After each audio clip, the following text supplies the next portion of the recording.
Hi everyone. In this video, we will show you how to add a name to an iPhone lock screen. First, navigate to the Settings app on your iPhone.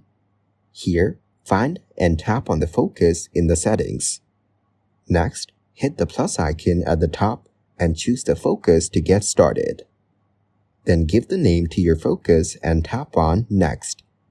After that, select Customize Focus and it will save your focus. Now go back and reach the control center of your iPhone. Following that, tap on Focus and start the focus that you want to add. Here, open the App Store and install the AnyText app.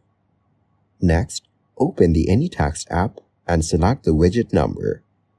Then enter your name and reach the Settings app. After that, scroll down and tap on the Wallpaper option. In the end, hit the Add New Wallpaper and select any wallpaper. In this way, you'll be able to add a name to the iPhone lock screen. Thanks for watching, like the video, and subscribe to the channel for more content like this.